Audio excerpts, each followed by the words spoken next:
Xiyar turşusuna olan sevgimin yarısının yarısı qədər sevmədiyim insanlarla dolu bir dünyada yaşadığımı bu videonu hazırlayarkən bir daha düşünmüş oldum. Beləcə ilk olaraq xiyarlarımızı qəşəng-qəşəng yuyuruq, başını ayağını kəsib bankalarımıza doldururuq. Videonun sonunda sizler için pomidor, xiyar turşusu birlikte olan versiyasını da yükləmişəm. İstəsəniz ona da baxa bilərsiniz. Ümumiyyətlə kanalımda turşuların sezonu, varenaların, kompotların sezonudur deyə çox sayda mürəbbələr, turşular, döyməclər və s. və ilaxır paylaşıram. İstəsəniz kanalıma daxil olub baxa bilərsiniz, məni izləyə bilərsiniz, bildirişləri aça bilərsiniz ki, zamanında video paylaşdığım anda sizə xəbərdarlıq gəlsin.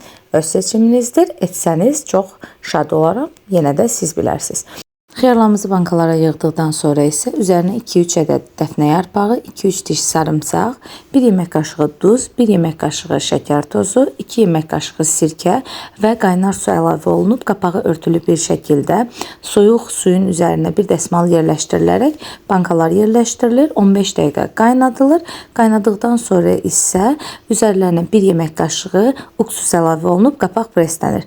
Mən burada səhvən uksusları öncədən əlavə etmişdim, amma uksus sonda əlavə olunub, qapaq preslənib sərin bir yerdə saxlanılmalıdır.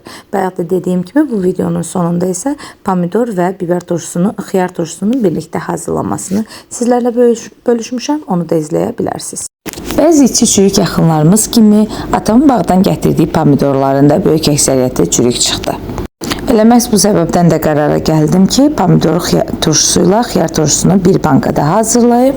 Bunun üçün atamın yenə bağdan gətirdiyi xiyarları doğrayıb bankalara yerləşdirirəm. Üzərinə 2 diş sarımsaq əlavə edib, daha sonra çeri pomidorlarımı əlavə edirəm.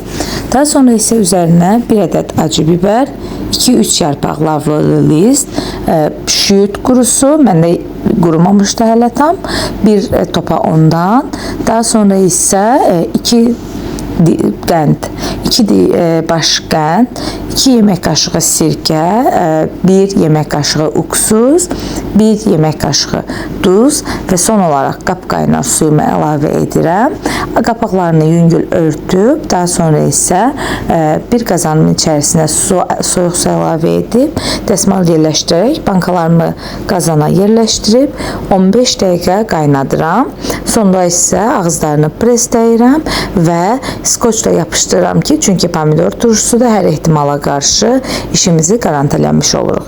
Daha sonra isə biraz o tərəfə bu tərəfə tərpədirəm ki, içindəki qənd, duz ərisinlər və soyuyana qədər gözləyirəm. Soyuduqdan sonra isə sərin bir otaqda saxlayıram. Hazırlayan hər kəsə indidən nuş olsun. Növbəti videolara görüşənədək özünüzə yaxşı baxın, hələlik.